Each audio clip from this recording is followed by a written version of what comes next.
right, here we go. 3, 2, 1. Boom, and welcome to the Big Honker Podcast, brought to you by MLR Graphics in Breckenridge, Texas. It's that time of the year. If you want your shirts, caps, hats, anything done, MLR Graphics in Breckenridge can take care of you. I'm Jeff Can Stanfield. he get rid of these flies? Holy mackerel. It's that time of year. Flies are inside. With us, They're killing me, Raven. with us today from Grand Junction, Colorado, Miss Raven Finegan. Raven, how are you doing? Good. How are you guys? Oh, it is a fly infestation. I cannot work like this, Raven. I cannot. I can't do it. You whine about... Cold weather needs to pull in so that they go away. I think maybe we're going to get something because they are aggressive right now. Whines about flies. Earlier in the summer, it was wasp. Yikes. Now it's flies. You act like we're in a damn African hut somewhere doing podcast. Might as well be. Raven, what exactly? You're an interesting lady. I follow you on Instagram. You hunt, you fish, you raise your daughter. You're a good mom. I saw you with Donald Trump Jr. the other day, and you work for Lauren Boebert. Is that correct? That's correct. What do you do for Lauren Boebert? So I'm a Western Colorado field representative for her. So I do everything from constituent casework to answering the phones to staffing her when she's in district. And then I take all of her in-district photography as well. She's an interesting lady. I'm a fan of hers because she's one of the few congressmen that have a set of balls. Yeah, she's pretty great to work for. She says what's on her mind, that's for sure. How did all this come about? So it's really interesting, actually. I never thought I would be in this realm. I went to college for psychology and got my degree in that. And then I worked as a social worker for 6 years here within the county that I live in. And then COVID hit and, some mandates and things came through, which I didn't agree with. So I was like, I'm going to go ahead and just dive into something else. So really dove into my photography business and then this kind of just presented itself. I guess I was recommended by a couple of people to her team, and they came to me and asked if I would like to be on the team. So it kind of just came to me, honestly. What working as a social worker, was that a hard job? Just mentally draining? Yeah, so everybody when I say that always assumes I work in like child protective services. I didn't. I've done anywhere from foster care case management to adult services. So what I actually specialized in was elderly, blind, disabled, mental illnesses, so things like that. So I wasn't always with children. So still really taxing, but I loved it. And then this job that I have now, it kind of has a lot of overlap, actually, because I still carry a caseload. I still help constituents with different federal agencies like the VA, IRS, things like that. So I'm still doing that casework piece. I couldn't do that. Especially with kids. My wife, when she's got 2 degrees. She's about 10 years ago. She told me, she goes, I think it would be I'd be interested in maybe go to work for CPS. I was like, bullshit on that, because we would adopt 15 kids a month if she did that. Yeah, no way. I don't even foster care case management. When I did that, it was just so sad. And then obviously I'm a mom, so coming home and you have to read all those case files and like what happened to them. And then coming home, I would just like look at Lucy and be like, there's absolutely no way. Yeah. You need to be able to like leave that at work, and it takes a special kind of person. And I just could not do that. Kids, we don't realize 99% of us have really good lives. It's easy to find someone who's got more than we've got, but it's real easy to find someone whose life is a whole lot worse than ours. And we don't realize how lucky most of us are until you be around a child and you see homeless kids. I just can't imagine raising a kid in a car and just all the stuff that they go through, children, and it breaks my heart. But you can't save all of them, and that's what's really sad. But that's just a reality of life. Absolutely. I recently had a hunter, and he has 2 foster kids. He's he's older, but I think he's in his 60s. But anyway, we were talking in the blind, and he was like, "Yeah, he was telling me about all the kids he has, and he said I got a 3-year-old and a 2-month-old." Oh, oof. And I was like, oh, "What the hell did you do? Like, you got a new wife or what happened?" He's like, "No, foster kids." And I said, "Oh my goodness, God bless you." And he said, "Yeah, the 3-year-old." When they took the 3-year-old from the home, the parents were putting it in a pack and play every day and then putting a piece of plywood on top of the pack and play so that the 3-year-old couldn't climb out. And then the 2-month-old was abandoned at the hospital. Its mother, whenever whenever the mother delivered the child, it tested positive for marijuana and meth, I believe.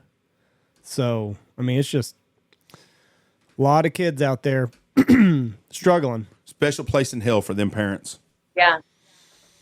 Yeah, absolutely. And a part of that job that I had to actually become a foster care a registered foster care parent. So at 25, I was actually registered to be able to foster kids, and you go through that whole training.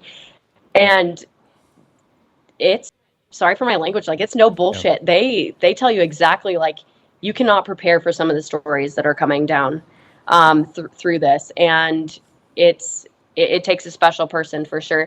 And the only reason I didn't follow through with that, because I would love to be able to do that, is I just travel so much for work and for hunting, and there's so many regulations. Like, you can't, take them fishing sometimes. You can't go out of state. You can't do a lot of things. And with my life, it didn't seem like it would be a good fit to you really have to kind of be a homebody, be here just for them, right? We know a lady, she gets in Nebraska, western Nebraska, she's a foster mom, and I wouldn't be able to form a connection with the kids and then have them taken away from me, which she, at this point, it's normal to her, but she'll have kids anywhere from 3 months to a year long, and then they're getting taken somewhere else.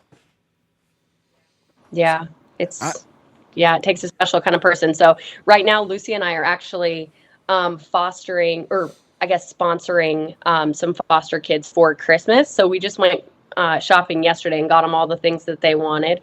So that's kind of our way of contributing, but not actually having I don't think them. we should have rules on foster parents of what you can and can't do.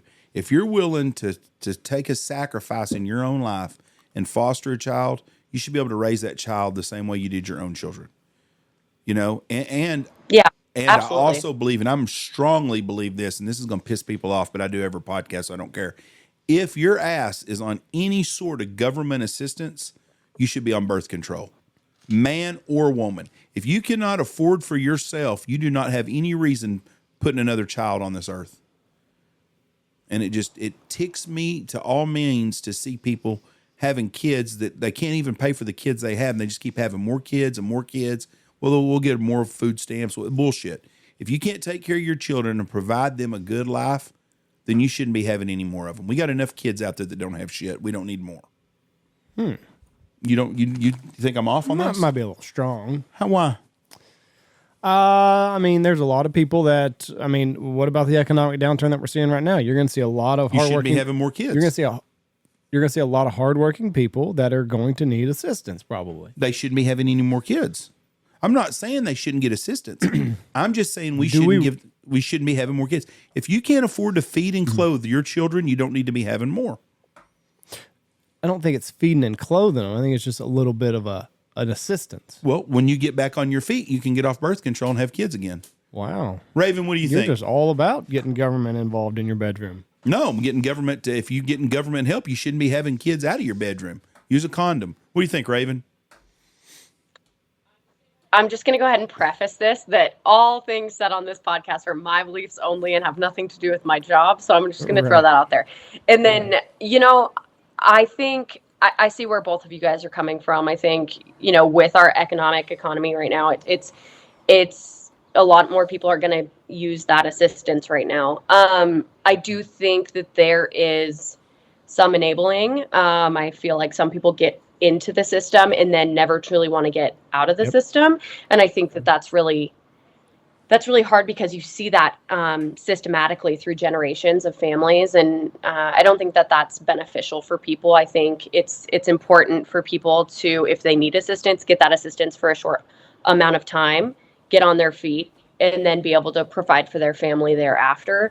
But unfortunately, I don't think that that's how the government runs their assistance programs right now. I definitely think that there are probably more people than not that abuse the systems. But to just have a blanket statement that if you take any government assistance, like, where are you going to stop at? Are you going to go to, what about PPP loans that we had?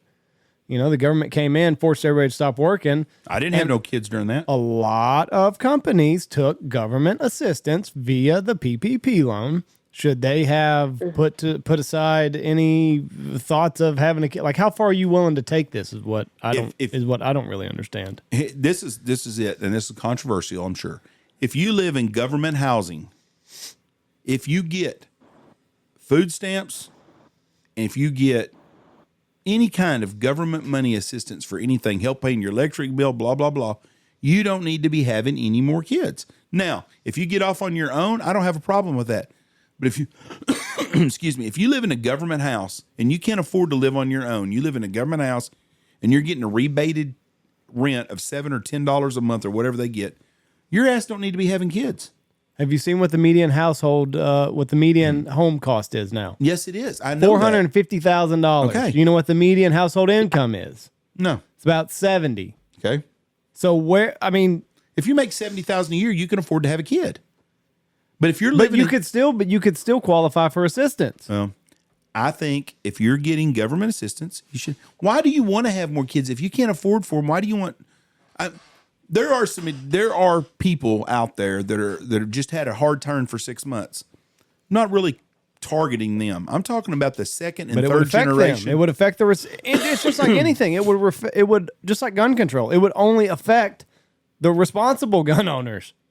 It wouldn't affect the bad guys. It wouldn't affect the people that are abusing the system. Anyways, I don't know how we've gotten to this point, but if you're getting some money, if you live in government apartments or houses or whatever it is, you shouldn't be having kids because you obviously can't afford for yourself. You don't need to be bringing someone else into it. And that's how I feel about it. And I've been that way for a long time. You and your wife have 2 boys. We do. You can afford to have a third one, but I've heard your wife talk about how expensive they are. They are very expensive. So you're being responsible. Well, Raven, you have 1 daughter. Who pays for that daughter? You do, right? Okay. I do. Mm-hmm. You have every right to do what you want with her. But if the government was paying for you and you were an unemployed single mom that didn't work and didn't do nothing, you shouldn't be having another kid if you can't afford the one you have. I'm going to stick by that. Right, wrong, or indifferent, that's my opinion. Should the government also come in and discipline you if you're not raising your kid the right way that the government sees fit? I don't like our government anyways. Well, you're talking about forced sterilization, Jeff. So I don't think the government should be talking out of both sides of your mouth. I don't think the government should be giving anybody any money. Okay. Damn sure don't think we should be giving it to Ukraine. Speaking of, how did you meet Donald Trump Jr.? I met him through one of my photography gigs. So with my job, there's official and unofficial. And so I can volunteer my time for the unofficial, which is like the campaign portion. So I volunteered my photography services for that event. And so I was able to meet him through that. Now, what was your photography gig? You mentioned that several times. Were you just kind of like a freelancer before this position that you find yourself in, or like what avenue were you taking photographs in? Was it outdoors? Was it family? What was it? Yeah, so it's kind of interesting. So I actually picked up photography because I wanted to pay off my debts. I had student debt loans. And so I have a friend who he was like, well, I got a camera and I kind of dabbled in photography and was able to pay off a bunch of my debt. And I was like, okay, perfect. So I ended up getting a camera, getting a setup, and then I kind of just took whatever jobs I could. And then I would just slowly pay off my student debt loans. And then at first, I mean, it was everything from wildlife to waterfowl hunting to families and senior photography. So I kind of do a little bit of everything, but I didn't really get into that political realm until this current position I hold with the U.S. House of Representatives. Right. Now, did you grow up in a hunting household? Like, was your dad an avid outdoorsman whenever you were growing up? No, I'm the odd duck. I definitely have a different story than most people when it comes to hunting. So nobody in my family hunts. My stepdad used to, before he met my mom, so he would tell me some of his hunting stories, but never went hunting with me. We were big into fishing and going outside and hiking and things like that, but never hunting. But I have wanted to hunt since I was little. I remember I would actively put on hunting shows on the TV, and everybody in my family would be like, what are we watching? They thought I was crazy. And at the time we lived in Pennsylvania, and the teachers were telling us that there was a hunter safety course being given. And I didn't even ask. I went home and I was like, I signed myself up for hunter safety. And I remember my mom just kind of looked at me like, I was like, yeah, like we shot guns and we learned how to use firearms at a young age and things like that, but never like the hunting realm. So I just said, I think I'm really curious about it. I want to learn more. And I remember coming home and making note cards and being so tedious and studying and getting a perfect test out of it. And ever since then, I have just really loved the outdoors. But I actually didn't go hunting until I was in college, which is really funny. What was like your first introduction into the outdoors? So my first introduction into hunting, I cheered in college, and my boyfriend at the time was a baseball player. And if you guys know, like baseball and like duck hunting, I don't know what it is, but they just coincide. Yeah. Like everybody, yeah, it's perfect. Yeah. So he played baseball, and I remember he would go duck hunting all the time. And at the time, I was bartending. And I came home, and I remember I had made like $600, $700 that night bartending, and I gave it all to him. And he was like, "What are you doing?" And I said, "I want you to go buy me everything I need to go duck hunting with you tomorrow morning." And he was like, "You're crazy. Like, you're not going to go. It's cold. It's negative 10 degrees outside the Colorado River. You're going to hate it." And I was like, "No, I already know I'm going to love it. Like, but I just need you to kind of help me figure out what I need." So I went to work that night and came home, and he had got me waiters and all the things I needed. So I was like, perfect. So I ended up going, and it was awful. We saw one duck the entire time. It was a big old greenhead. Ended up shooting it, and I think he almost ended up drowning in the river trying to retrieve it for me, because at the time we didn't have a dog. And ever since then, like, couldn't feel my toes. It was awful, but as soon as I shot that first greenhead, I was hooked. I was like, I'm going to do this forever. That was it. That was all you needed. Yep. What kind of shotgun did he get you, or did you get to borrow one of his? So I borrowed his at the time. So it was a Winchester, SX3. 3 probably? Yeah. I think. Yeah. Yeah. So I used that. It's a little too heavy for me. So after that, I had to go shoulder a bunch and figure out what I liked. So found one I liked and went without him all the time, which was, he didn't really like that. But I was like, hey, this is my thing now. Yeah. Yeah. Thanks for sharing your passion. I'll take it from here. Yep.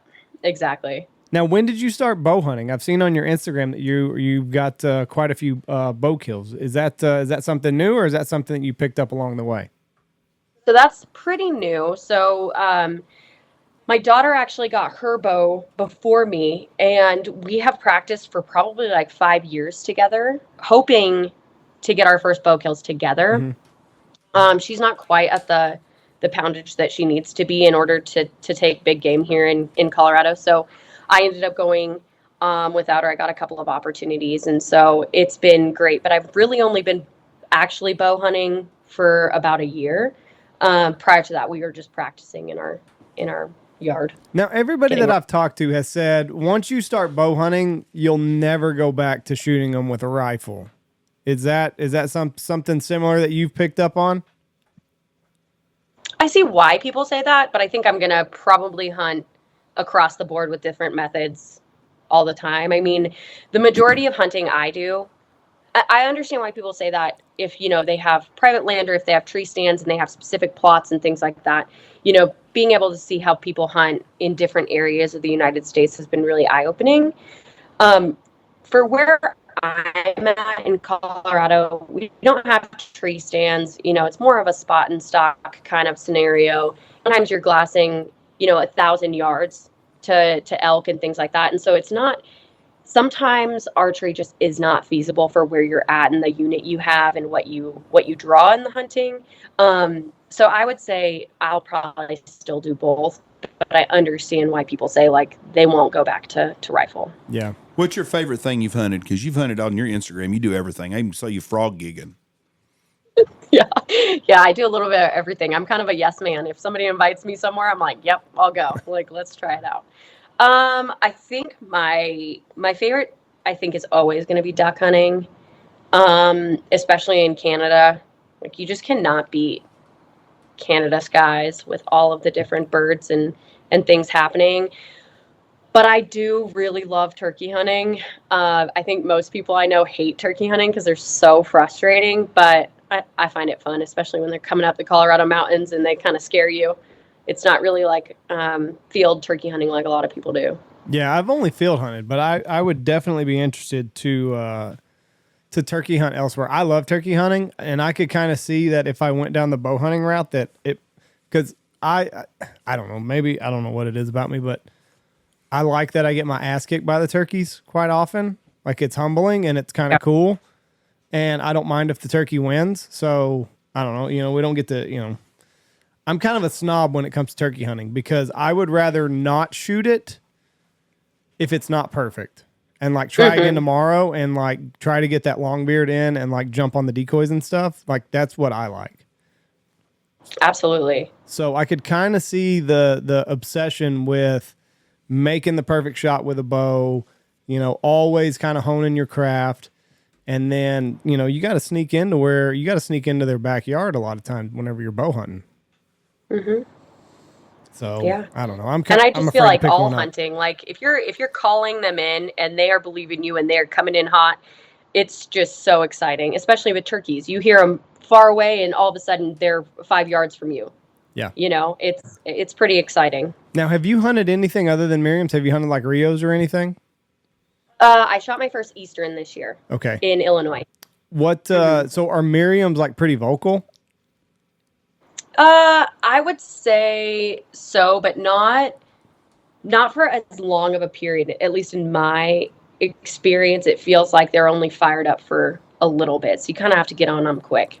But some of my experiences with Miriam's, they don't say anything. They're not vocal at all. And you're sitting there and they're right in front of you without anything. So I think that's why I enjoy turkey hunting so much, is because sometimes it's just unpredictable. Right. Like you can't guess what they're going to do like you can ducks and geese sometimes if they're going to the same field and they're doing the same thing, or even mule deer, they're taking the same path every day. Sometimes turkeys just aren't like that. Yeah. Yeah, they are very unpredictable animals. And there's a lot of times like you think everything is going in your favor. You got him fired up, he's coming towards you, and then like something just totally unexpected happens, and you're just like, why? How did that even happen? Why? Mm-hmm. Yep. So you hunt the mountains of Colorado. Have you had any dealings? Have you bear hunted, or do you have any desire to shoot a bear? So I've had a couple bear tags. I haven't successfully filled them. They've always been on camera at night. Or I've had friends that have shot elk, and we know where the gut pile is, so we kind of monitor that. And it's just always like, 15 minutes too late. But yeah, I would for sure bear hunt. It just hasn't kind of lined up yet. Do you see bears a lot when you're hunting where you're at? Oh yeah. And Lucy and I have some pretty scary stories with getting lost in mountain lion country. Ooh. So we have a lot of mountain lions here too. So you got to kind of be careful. Have you seen one when you've been out, the mountain lion? Oh yeah. It's actually I think one of the first times I ever went big game hunting, just with me, not with Lucy. There was a mountain lion probably 100 yards behind me for about 10-15 minutes. And after that, I was like, all right. Yeah, no, I'm good. It'll get you. I had an encounter the other morning with something, and I don't know what it was. I was sitting watching my guys hunt, and it's where you hunted today, Andy, in the trees north of there. Mm-hmm. I heard something squealing like a woman. It scared the shit out of me for a minute, and I figured it was a cat. But it was like just a barn cat? No, like a mountain lion cat. They make it sound like a woman getting murdered, they say. And it was it was only make my hair stand up. And I heard it for just a minute, but it come out of them trees, and I'm figuring that's probably what it was. I bet it was a barn cat. A barn cat, I bet it was just a cat having some whoopee. Well, whatever it was very loud and made my hair stand up for me. I was like, it did. They'll do that. I thought I was having a home invasion. It was just cats having sex on my back porch. No, I did. I thought I had like a crackhead outside, just hyping her boyfriend up to kick in my back door. And I looked outside and I quickly saw what was going on. Did you look out, or did you make Jessie look out? Well, she looked out while I was going to get protection. Yeah, that's what I thought. Jessie's the protector, not you. So she's not the protector. She's just the spotter. So do you and Lucy, do y'all hunt by yourselves a lot in the mountains? Yeah, we do. So I think that's why it's not always successful, but man, we have a good time regardless. Like if we're outside, we're having a great time. So I think a lot of people put a lot of weight in having successful hunts all the time, and that's just not how we roll. Like if we're learning and having fun outside together, that's half the doors. I'm nervous for you because I've said it on this show 100 times. The most dangerous places in the world are national parks. If you're a psycho killer, that's where they want to go hang out. Because you can be a weirdo by yourself in the middle of the woods and nobody questions you. So if you're a granola cruncher and you walk around and you like to murder people, then that's where that. So be careful out there. You're always packing though, right? Yeah. Yeah. Yeah. Have you ran across any weirdos when you were out in the woods? No, actually, we were thinking about that the other day, and I really haven't. I was watching a Netflix series about like hikers and how they run into people that are weirdos all the time. And honestly, I haven't. I think I pretty much go to remote areas where I don't have to worry about. I really try not to see other hunters. Most people, I think. Yeah, That's where the weirdos are, though. Where? In the fucking desolate areas. That's true. Where nobody else is. Yeah. Where help is miles away. You imagine walking in the middle of nowhere and seeing some bitch come walking up with a clown mask on or some crap. Telling you. Scary out there. You might not walk out with a clown mask. Well, just you got to be careful. If you look up, the number one serial killer place in the world is national parks in the mountain states. Because you can blend in and be a loner and blend in at them places. Now, do you ski also? I think we lost her. Uh-oh. I know how to ski, and I know how that's like the top of my winter activities. It's not? No, I'm usually pretty much hunting the whole time. Yeah. See, we have a little farm too, so being here and making sure everything's good here on our little funny farm. So yeah, we go every February. We just go to New Mexico, but it's like a family thing because I'm 7 days a week of hunting. That's the last. I'm done by the time February gets here. I'm ready for turkey season after about 2 weeks, but I need that little break. So you grew up. Yeah, that's true. Did you grow up in Pennsylvania, then move to Colorado, or were you just moved to Pennsylvania for a while? Yeah, I moved to Pennsylvania for a while. So I was born in New Mexico. We came to the southwestern part of Colorado. That's where my mom met my stepdad. And then from there, we went to Pennsylvania. That's where his family is from. We were there for, I'd say, about half my childhood, and then went back to Colorado where I finished out high school and then came here for college. Did you like Pennsylvania? Yeah, I did. There's a lot of pretty places in, well, excuse me, Pennsylvania and Colorado both are beautiful places, but. Yeah, it's beautiful. It's completely different though. Like people are like, go to Colorado if you want to see the green. I can agree. I think Pennsylvania is way more green than Colorado. Yeah, Colorado is a high desert in a lot of places. Yeah, especially where we're at. I'm backed up right next to Utah, so we have a lot of desert where I'm at. Are you around the Four Corners area then? No, that's my parents. My parents live in Durango, which is right next to that Four Corner area. That's about 4 hours from where I'm at. One of my bucket. I'm only an hour from Moab, Utah. One of my bucket places is to go to the Pueblo there to see the cliff. I don't know if you call them cliff dwellings, but I would love to see that one time. I think that's a pretty neat part of our history that most people don't know about. Yeah, when I was in Durango, they take you there on your like third grade field trip, so you get to see all that. It's really cool. I would be very interested in being a third grader then in y'all's school for a day or so because I would love to see all of that. Mm-hmm. What's the coldest that you've hunted in? I hunted in Alamosa, Colorado, and I think it was 30 below real temp that day. Yeah, I think pretty much about that, and then you add the wind chill on top of it, and sometimes you're really down there in the negative, 35. It's not fun sometimes, but I'm all about good gear, and if you have good gear and you have good socks, you're usually okay. Yeah. And a good buddy heater. Are you hunting mostly pits, like whenever you're hunting out in Colorado? No, mainly just like river blinds. Oh, so it is cold there. Oof. Luckily, when we were in Alamosa, there wasn't a lot of wind chill, so kind of the 30 below there was a little bit of wind, but it wasn't terrible. It was manageable. Ugh. That would be. Yeah, pip lines are always good for that. Those really cold days, you're a little bit more sheltered there. Yeah. You killed a trophy bird ever? You killed a banded bird or any hybrid or anything? I have one banded speck that I got in Canada. Oh, nice. When did you shoot it? I want to say that was 2019. How many years in how long have Saskatchewan. you been going to Canada? I was going every single year until COVID hit and they put those restrictions on. So I think I went 4 years in a row previous to that, and then I haven't been back since. So it's definitely on my radar to get it back on my books, but it's just been. Is it hard to get it with your Been a lot. job? Trying to plan that, Is it I hard guess. to get away now? Yeah, I would say I don't hunt as much in the past year that I've had this job. When I was a social worker, I completely made my own hours. So I would I would waterfowl hunt almost every single morning. And then I'd go to work at like 10:30, and then I would just work late.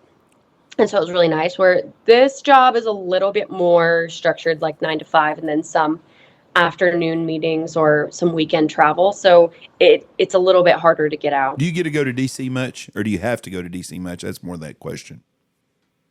No, I've been to DC once. It was for a team retreat, and that's actually when I caught my biggest bass ever. So that was really exciting for me. We went to like a cabin up in the mountains and kind of got to meet the whole team and stuff. And then we had a couple days in DC to go see all the historical places. So that was nice. But no, we have opportunities to go to DC for different trainings and things, but I've only been there once so far. Well, you work from one of the more polarizing members of Congress, and y'all are under the microscope all the time because the media hates her because we all like her because she's one of us and not one of them. But do you have to deal with a constant barrage of the national media trying to do negative press on y'all all the time? Oh yeah. Yeah. I mean, it just comes with that. But I think it's worth it. And when you stand up for what you believe in, then it just comes with the job. It's refreshing to see a congressman that actually represents her constituents instead of representing the constituents of a party or a lobbyist. And Lauren seems to be where she's pretty much does things the way that she believes in and wholeheartedly sticks by what she believes in. And there's not enough of them up there. Yeah, absolutely. I mean, she is so down to earth. She's not what the media cracks her up to be. And I absolutely love my job. So These damn flies. And she's by far the best looking member of Congress too. You don't think well, what's his name? What's his name? Schumer? You don't think Schumer's a good looking? No? No. Out on Schumer? Chuck Schumer's a senator. Oh. What did you say? Congressman. Congresswoman, I guess, is what she is. Oh, I didn't know. Yeah. And she's a looker too. Yeah, she's very attractive. And you know, it's crazy. The one on the other side that's good looking is AOC, and she's a whack job. Yep, she is. Anna Paulina Luna is really pretty. I don't know who she is. And she's on our side. I don't know who she is. Well, you'll have to do a Google search later. What's her name? Anna Paulina Luna. Anna Paulina Luna. I'm going to look her up right now. Now, have you found any good waterfowl recipes yet? Are you eating these things? Because we have struck out. Been in the waterfowl business for 30 years and not a big fan of duck or geese. Oh my gosh. Yeah. So geese, I pretty much just make jerky all the time, Right. but I really like my jerky. So that's thumbs up.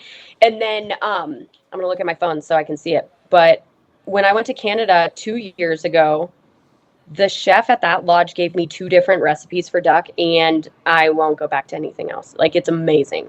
So one is like a coffee rub one, and then the other one is Grand Marnier, which is like a orange liqueur. Mm-hmm. And you soak it in that, and they are amazing. So I'll send them to you guys. Yeah, send them over because I have started.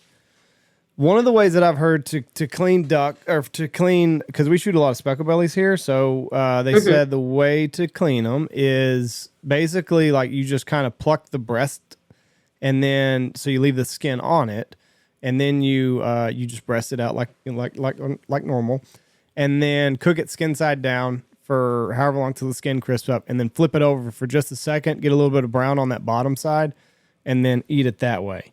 But I don't know. I'm scared to try it that way. But if I could doctor it up with like a coffee rub or a Grand Marnier, maybe that would, make it a little bit better. Yeah, it's really good. Have you? I'll send it to you because I struggled for a lot of years with the same thing. It'd be like hit or miss. And then I got these recipes and I'm like mouth watering. You'll love them. Have you got to try sandhill crane yet? Yes. So they're actually probably one of my favorite birds to shoot. I've been to Texas, I think 3 or 4 times now. And people are like, ribeye of the sky, that's overrated. That's not true. I completely disagree. I think they are for sure ribeye of the sky. Delicious. I think the whole haul that I came back with from Texas, I ate within like 2 or 3 weeks, I think. Yeah. They're definitely better than a duck or a goose. They are finicky little bastards though. They can be tough. Yeah. Mm-hmm. Where did you hunt at? Lubbock, and then I don't remember where it was out of, but Red Eye Outfitters. Okay, yeah, that's I think it's like a little teeny town. That's New Home? Is it New Home? I don't remember exactly where it was, but they were great. Let me look that up. I feel like I know that. I know we know who they are. I just can't remember which one. There's 87 of those guys out there, and I can't remember everybody's names of that. I think that is Red Eye Outfitter. Mm-hmm. Let me look it up. And they were great. People that shoot a lot of cranes and are good at it, my hat's off to them, because if I had to chase them every day, I'd kill myself.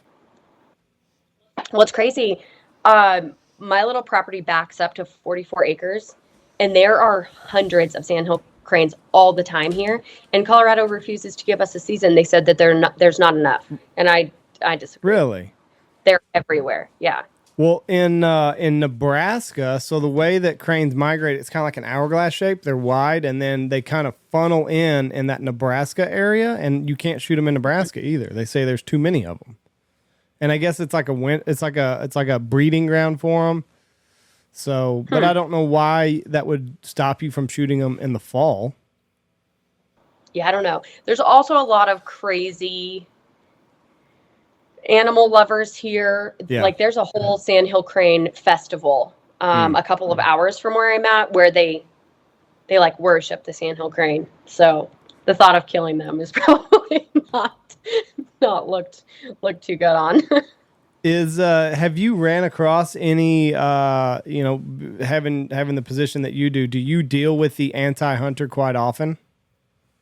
Oh, all the time. Really? All the time. I mean, yeah. All the time. I have to go to a lot of different meetings, and you're constantly battling people that are anti-gun, anti-hunting. And then the people that have masks, like, the Biden administration right now is trying to lock up so much Colorado land right now. And they say it's for, conservation, which I think hunters have a different idea of conservation. I've volunteered for Ducks Unlimited for 6 years now. And so we talk about conservation all the time. But sometimes when the government's talking about conservation, it's talking about locking up lands and forbidding hunting and fishing and things like that. So you have to be mindful of some of those things coming through. Yeah. And I've gotten to where, the pile picks are great and everything, but I've gotten to where I've kind of tried to steer away from them now.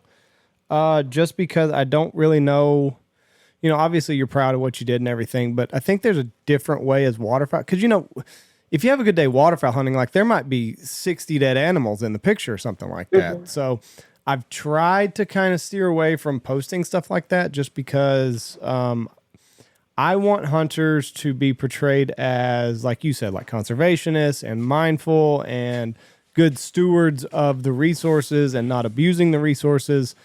So I've tried to kind of get away from the pile pictures. Now, obviously, there's some times that I'm just really, really proud and I want to show people, or, I was with my kid or a good friend of mine, or maybe the morning was just really, really special. But, I've tried to just kind of focus, because we get a lot of nice specs here. So it's pretty easy to photograph a beautifully barred up spec and post that on Instagram. So I don't know. The pile picks are tough, but like, whenever you're big game hunting, there's just one animal there.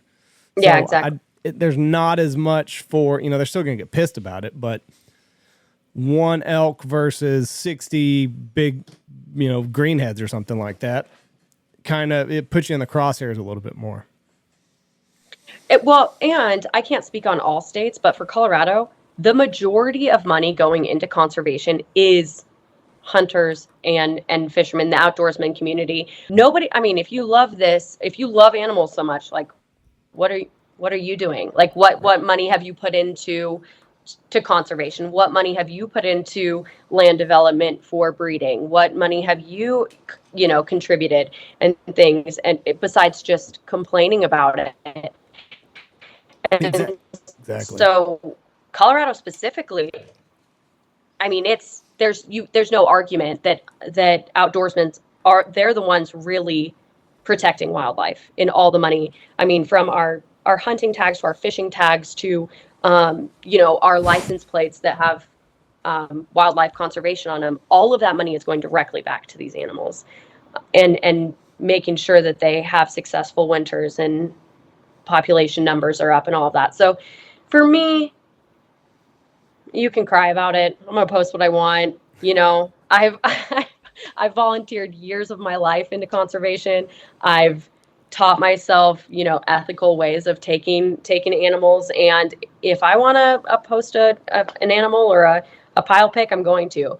And if you don't like to see what's on it, don't follow me. And I know that that's kind of a rough thing to say, but it's true. There's the majority, huge majority of non-hunters and anti-hunters don't contribute a dime to anything other than bitching and griping. They don't do crap.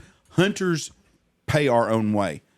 I do not understand, and I just saw a statistic a couple days ago showing the wolf population, and I can't remember where it was at. Showed the population of the elk herd before they reintroduced wolves, and then a population of what the wolf population is now as opposed to elk. And I think the western states that are introducing the wolves, I think they're making a huge mistake. If I lived in a western state, I would shoot every freaking wolf I saw. Yeah, so I actually have to go to a lot of wolf meetings, and it's crazy. So we're supposed to get wolves next month, and people are rightfully freaking out. It's stupid. The ranchers, the farmers. I mean, we're having an increased amount of hunters come over here, and I'm pro multiple, more people getting into the outdoors. I love that, but we have an increased amount of hunters, and we're not sure what that's going to do to our elk population. But yeah, looking at other states, Montana, it drastically decreases your elk population. So it'll be interesting to see what happens in Colorado the next couple of years. Yeah, it's asinine to bring these wolves in.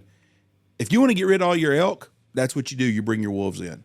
If you want to have a sustained elk population, the states right there alone, how many millions of dollars is pushed into the Colorado economy through out-of-state hunters and in-state hunters that want to come out there to shoot an elk, a mule deer, a moose, a bear, whatever it is. You bring these wolves in, and they're going to wipe out all that. There ain't going to be no in-state hunters or out-of-state hunters because there's not going to be nothing to shoot.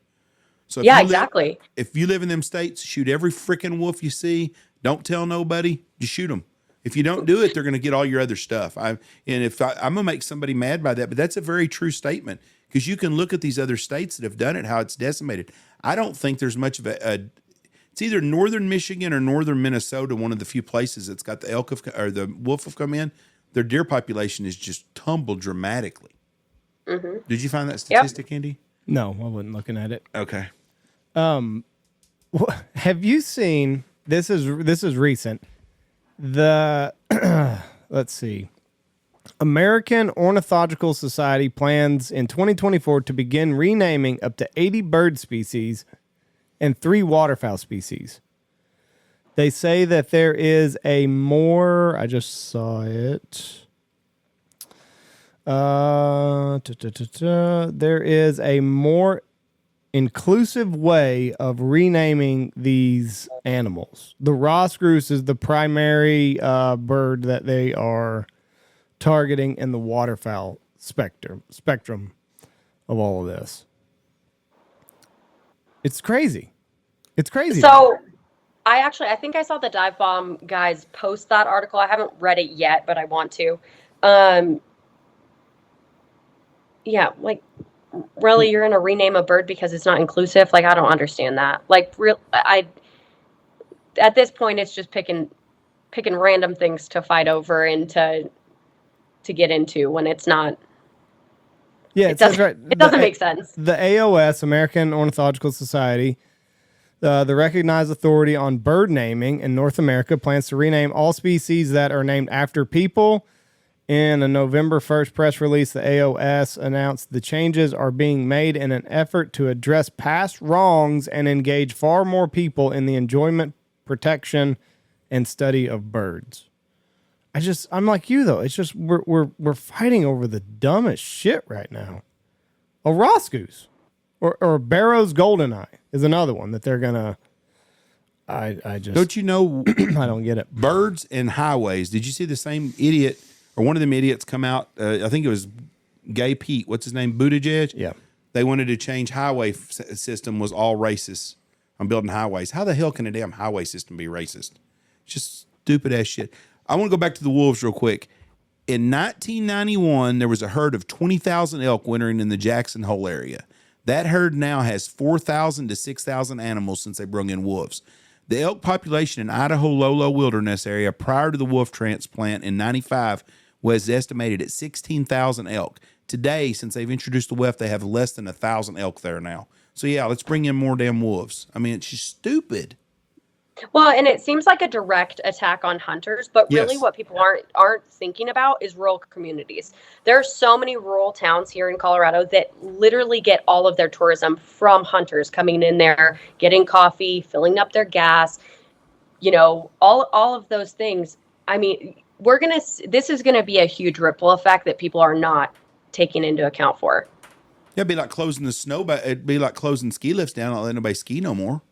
Yep, exactly. I mean, it's the same thing. It's tourism. It may not be, granola crunch or happy, but it is a bad thing. And these little small towns, like you said, are going to be decimated by this because there's not going to be nobody come there. I mean, Absolutely. we're talking less than 1,000 elk in an area that had 16,000 elk before they introduced the wolf. So much common sense.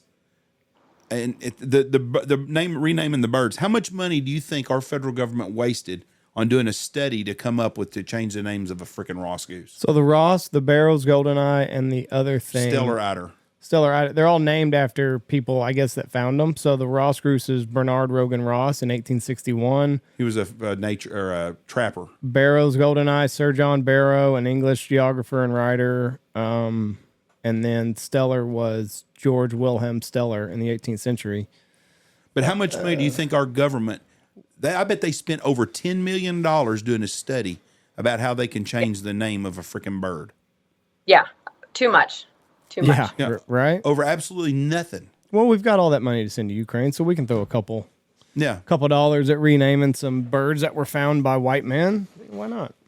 So how come our government, I wonder, doesn't try to reintroduce more moose to areas or take elk and put them in the plains than it is to put more wolves in? I do not understand the fascination with a wolf. Well, it's interesting, too, because they were listed as endangered, but they're not. There's already wolves in Colorado, and they're not taking those into account. There's wolf sightings all the time, and they're like, no, they're not there at all. There's also talk about reintroducing the wolverine here in Colorado, and it's like, that's like, what's the end game here? No hunting? Because if that's really the end game, you're going to have a lot more issues than that. Livestock producers and sheep herders and things like that. So I don't think these people are fully thinking through the ramifications of what's going to happen. I was in Crested Butte, Colorado. 40 years ago, no, 30 years ago at least, 35 years ago. I went into a little store there to buy a sweatshirt, and a guy working there was selling bumper stickers to add more predators and less hunters. And he had another bumper sticker to drive a car, don't drive cars, don't pump oil, blah, blah, blah. And I said, you're selling a fucking bumper sticker. What do you want to put it on? You want to put it on a car. So you're trying to sell to the same thing you're bitching about as a car. because it burns fossil fuels. And then his other question was he wanted to get rid of all the hunters. He said we ought to get rid of all hunting and just put more predators in. Yeah, and the first time your ass is backpacking, a mountain lion eats your ass, you're gonna wish you had a gun. And it doesn't make sense. Why don't we just put grizzly bears in Central Park, in New York? There's not a place for everything all the time. And this anti-hunting deal with these predators, I just don't get.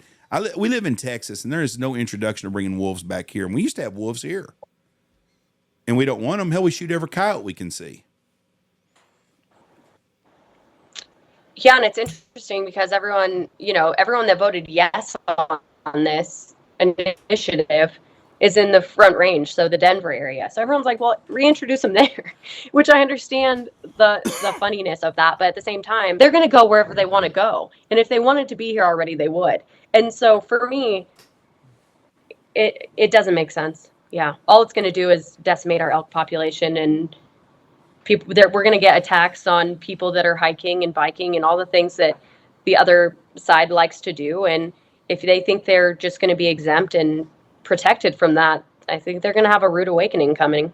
I think the people in the areas that are going to be introduced to the wolves ought to be the only ones to vote on them. I agree. Same with taxes. When you vote in a small town like here, we're going to do a school bond election. If you don't own a house and all you do is rent, why do you give a shit if the rent goes up? You're not paying, taxes. You don't pay taxes anyways. So only people that are paying the taxes should have a say in it. Well, if you're going to reintroduce wolves to some county in western Colorado, only the people in that little town that are going to be dealing with ought to be the ones to vote on it. Shouldn't be voted by a bunch of yahoos in Denver that ain't going to ever see one of them. Mm-hmm. And like you said, the sheep are sheep and cows. And if you're a rancher of any sort, that's going to affect your bottom line also. It's not just going to stop it at the elk population. That's right. And so there was a huge initiative to try to have lethal take introduced into the plan. So being able to shoot them if they're on your property, if they're attacking your livestock, if you're out in the mountains hunting and you encounter one, things like that. And our state government completely vetoed that. So there's no lethal take at this time, which is, it's inevitable. Things are going to happen. So we'll see how that plays out.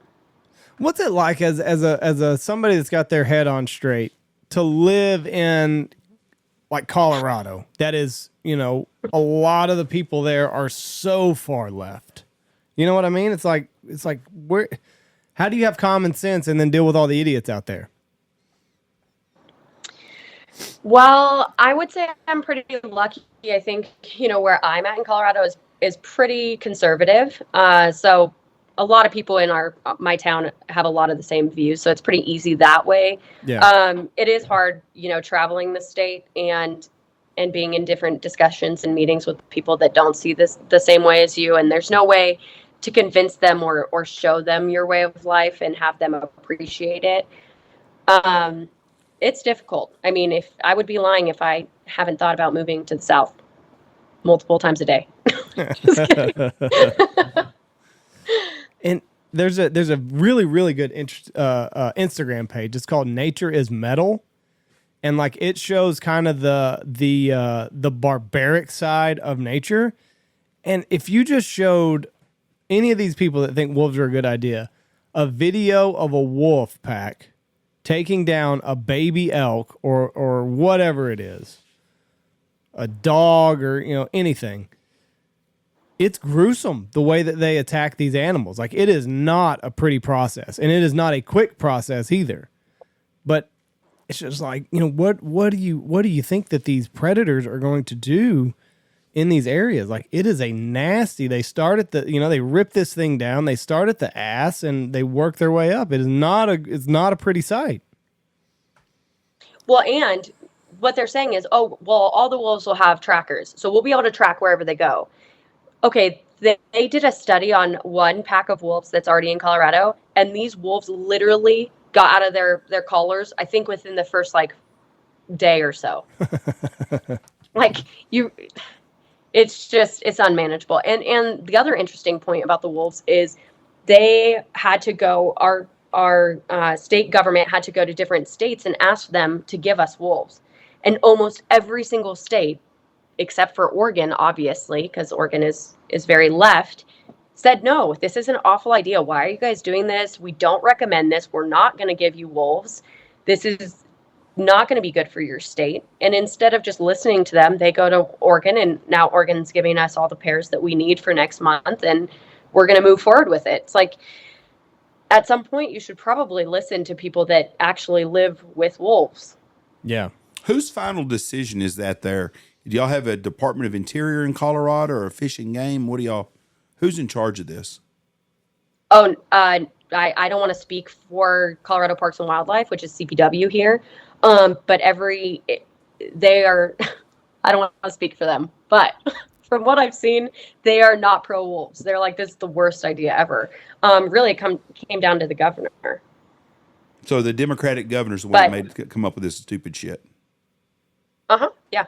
But, the Colorado Parks and Wildlife, they are the ones that have to kind of make the plan and initiate everything. But I wouldn't say from what I've seen that they've been pro wolves by any means.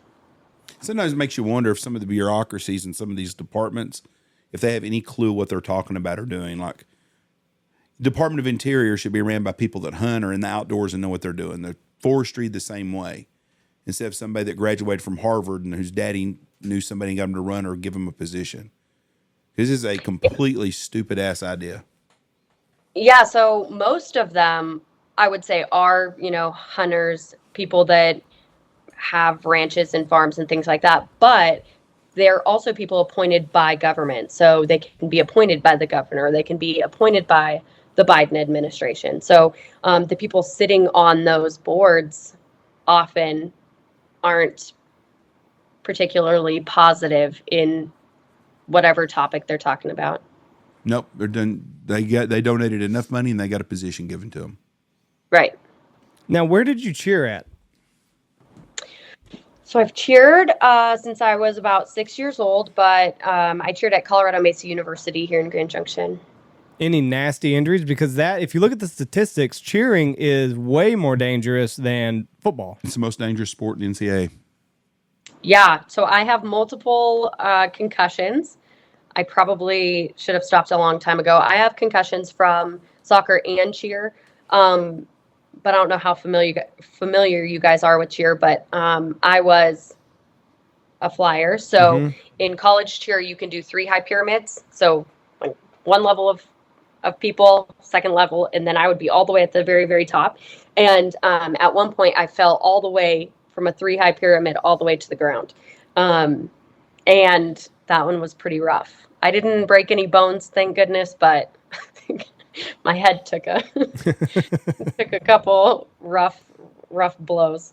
What we need is the big girls got to do a better job of catching. Yeah, who dropped you on that point? Like the spotter, was it just a bad throw, or was the spotter like flirting with somebody in the stands? Sometimes some pyramids take like the whole team, and I think it was one of those instances where we didn't really have spotters, and we had done it before, but just something wonky happened, and I was the one that hit the ground.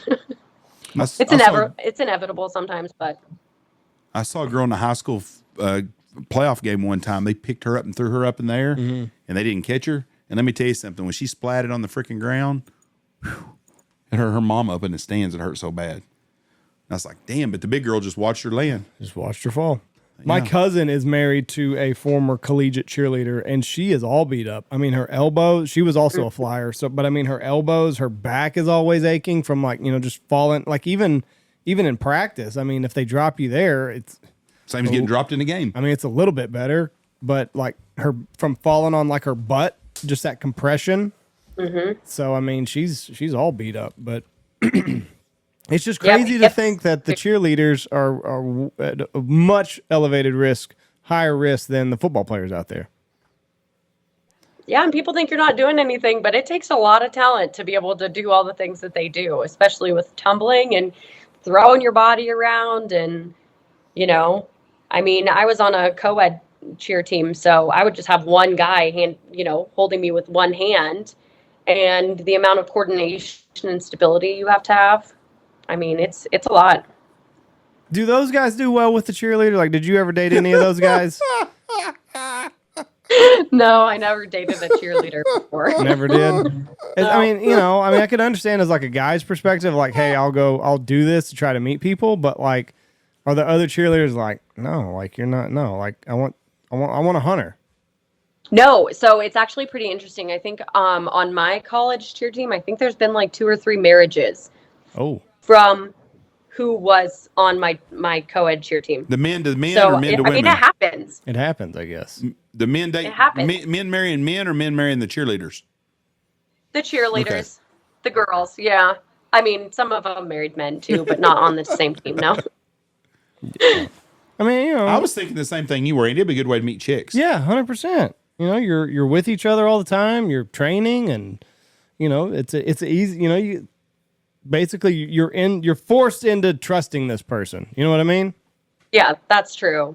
And sometimes dating happens within the team, but just that didn't happen for me. Like, listen, don't break my heart. I'm your only salvation. When I toss you into the air, I'm gonna remember you turned me down. Yeah.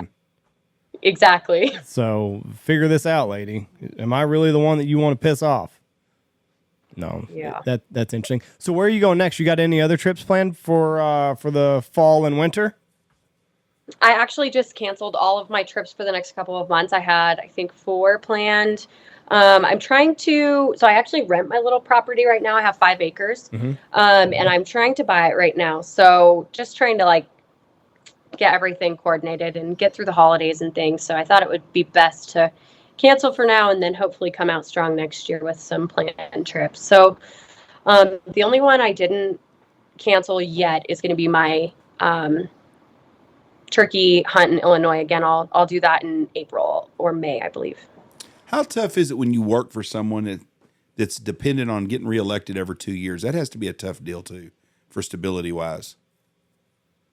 Well, I've only been on the team for a year, so we have been through one election process since I've been on the team. But yeah, I think it'll be interesting to be on the team when there's a presidential election next year. I mean, statistically, just more voters come out for that. So we'll see how it goes. I anticipate being a lot more busy next year with work, but I feel like I do a pretty good job of having some work-life balance. So I always squeeze in some hunting or fishing, or at least getting outdoors and shooting my guns or something like that, so that I'm still doing stuff I love. But we'll see how it goes. It's going to be a tight race. Yeah. Is land hard to buy out there? I mean, is it is it going for a lot of money? Yeah. Yeah. Yeah, I have a pretty good deal here just because I've rented it. So my landlord and I have always had like an agreement that I would buy it.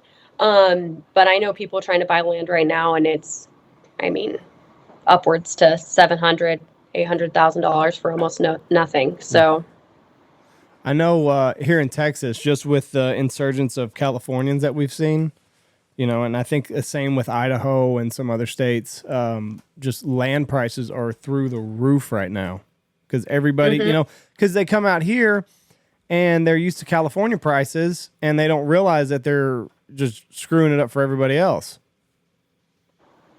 Yeah, for a while here, something would hit the market and it would be off the market within like 2 days. And whoever was buying it was from California, and they were offering like way over asking price.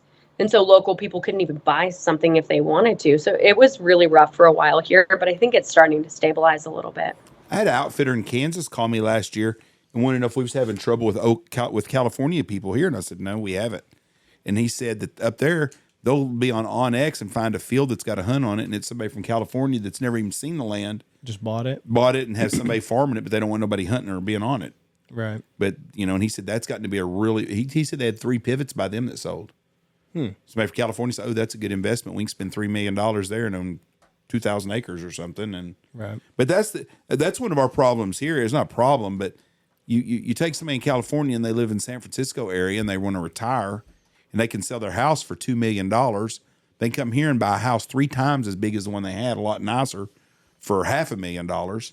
And then they got $1.5 million to jack around with till they die. Right. And I don't blame them. And that $500,000 house probably could have sold for 200. Yes. And they don't even realize it. But Right. they're just happy with, hey, I bought a nice house, $500,000 and Yep. still got change left over. And they're not worried about the price because they're going to save on taxes on it anyways. Right. Because they're going to have to pay a tax for selling the one in California to old dickhead out there. Do y'all have state income tax in Colorado? We do. Oof. Get out now. Get out. Yeah. You don't want to get me started on taxes. You tax on everything now. I know. It's ridiculous. Ridiculous. Money you make, money you spend, property you buy, property you keep, property you uphold, everything. When's it gonna stop? Everything. Yeah. I mean, yeah, I'm like you. Don't even get me started on taxes. Nobody likes taxes, but yet neither party ever does anything to bring taxes down hardly. About to die. Yeah, that's right. You know, I think I shared something on Instagram or Facebook a couple of days ago that was like, you're getting taxed on every single little thing, but then our government is trillions and trillions of dollars in debt. And if you really think about every single person paying tax on every single thing they buy, and then at the end of the year, even paying taxes on that, and then your paycheck, how much is coming out for taxes? I could not even fathom starting that math, but it does not make sense in my brain. If I left my grandkids $100,000, let's just say, and I gave each one of them $100,000 when I died, they're going to get taxed at about 25% on that for death tax or whatever. They said there's a limit on it, but whatever it is, it's just the whole. But they tax them on that, and it's all money I paid taxes on that I had to make my whole life. And if I got it from my grandparents, they taxed it and shit, or if they passed down land to me, and we just tax everybody, and we just take it and take it and take it and take it. And eventually, we're going to snap, and that's going to be the end of the shit. Because all they do in Washington, D.C. is waste it, waste it, waste it. But like what you were saying, like you look at the federal deficit. I mean, as a private individual, your dollars and cents have to add up every tax season, or you're going to get audited and pay penalties. But not the U.S. government. They'll just print more money. Nope. Crooked bastard. Right. I don't know. It's have you met, you don't have to name any names, but has there ever been a politician that you've come in contact with where you're like, oof, just get the ick? Nancy Pelosi. No, because I've never really, I'm not a DC staffer, so I'm not really around those people as much. So the people I have met very much align with my views and have been really down to earth and friendly. And so, no, not yet. I'm sure it'll happen eventually. I hope you don't. What's your one bucket list hunt that you've got, circled for one day down the road? Probably it's between two. So moose in Alaska, but it has to be archery. I think that would be exhilarating, or red stag in New Zealand. I think those are my top two right now. Moose scare me. They're violent. Yeah, I think vicious. I think it'd be pretty scary, but it'd be fun. Yeah, you'd have a hell of a story at the end of it. We can put you on a red stag right here. I didn't see one. Tony saw one the other day. We got a couple right by the lodge that have gotten out, but those would be cool things to kill, both of them. The hunt in Alaska seems definitely. tough. What about you guys? It seems difficult. Bucket list hunt. I want to do like a small water, like a small creek, small body of water, like mallard hunt. Like Wyoming. Yeah, like Wyoming or Idaho. I think the dive bomb guys have done it a couple times. I think it's in Idaho. Maybe it's in Montana. I don't know. One of those states. But it's just like a small little bitty creek, probably 10 foot across. And then like you just get singles and doubles and like 4 mallards at a time just dropping straight in. That's up there. Mine would be go to Mexico and shoot teal and pintails. That'd be fun too. Yeah, I've done, or any field hunt anywhere like that. My whole life's been a bucket list. I've been pretty fortunate. So there's not, I like to go travel and do some things, but I think going to Mexico on one of them places and get to shoot 100 teal a day would be fun. New Zealand would be fun, but I don't know if I could handle the travel over there. No. Yeah. New Zealand killed See, a lot of geese. it's so funny because everybody's like all about mallards, and don't get me wrong, I love mallards, but we have so many here. Yeah. But people were literally making fun of me when I shot my first wood duck. I was so happy. I was so happy, and people were like, "Why is this girl so happy for a wood duck?" Because I mean, some people shoot wood ducks around here, but not as many as a mallard. I mean, we get mallards all the time. Mallards and widgeon, we have plenty of. You should in whatever that you don't have where you're at is what you want to kill. That's the way with everything. Yeah. I shot exactly. a wood duck in Ontario, and I've never shot a wood duck. I was on my phone. I didn't get to do it. I've never shot at a wood duck either. I shot at. I didn't even kill one, but I shot at one. But that's the first time in my whole life I've ever had a chance to shoot a wood duck. So I understand where you're coming from. I want to shoot a black duck. I shot a black duck when I was 12 years old. We shot a couple one winter. I'd like to shoot one again to get mounted on the wall just because we don't have them here. I have people that come here all over just to shoot a speckle belly because they don't have specs. Well, now specs are getting to be more and more, but stuff like that is what's, whatever makes you happy is what you should target and enjoy. Life's too damn short. Mm-hmm. You need to go do your moose hunt and do that. Yeah, definitely. Something tells me something tells me you'll find a way up there. You got the attitude. I'm sure I will. You got the attitude. Well, listen, we've kept you over an hour now. This has been a lot of fun. We need more people like you. We need people like you that are in a good position to intelligently, you need to run for governor of Colorado. Yeah, explain our position as hunters, because unfortunately, a lot of people that make a lot of these big decisions don't have any skin in the game when it comes to conservation or the outdoors. So, I'm very, very excited about where you have found yourself. Run for governor. If Kristi Noem can do it in South Dakota, you can do it in Colorado. I do love her, but I don't think being a political figure is in my plans. I don't blame you there. Do not blame you there. Well, Raven, we appreciate you being on here. God bless you and have a wonderful Thanksgiving, my friend. Thank you. Have a happy Thanksgiving. Thank you. Bye. Sharp lady. Yes, she is. Very fun. Very fun. What a cool job, too. Yeah. Very cool. And, being able to balance her own life and chase her own dreams and passion. So it's cool. Yeah, she goes all the time. If you follow her on Instagram, she does a lot. That's Raven Finegan on Instagram. Check her out. Check us out. Thank y'all for listening to us. We appreciate you. Have a great Thanksgiving. Be safe. Don't eat too much turkey. Bye. Go check out our sponsors. Go check out Dive Bomb Industries. It's a good place to start. Boss Shot Shells, Pacific Calls, Dirty Duck Coffee, Shin Gear, MLR Graphics, Looking Glass Podcast, Alpha Outdoor Specialties, Hemp Hill Farm, Stanfield Outfitters, Mossberg, Double T British Kennels, Ducks Unlimited, and Lucky Duck.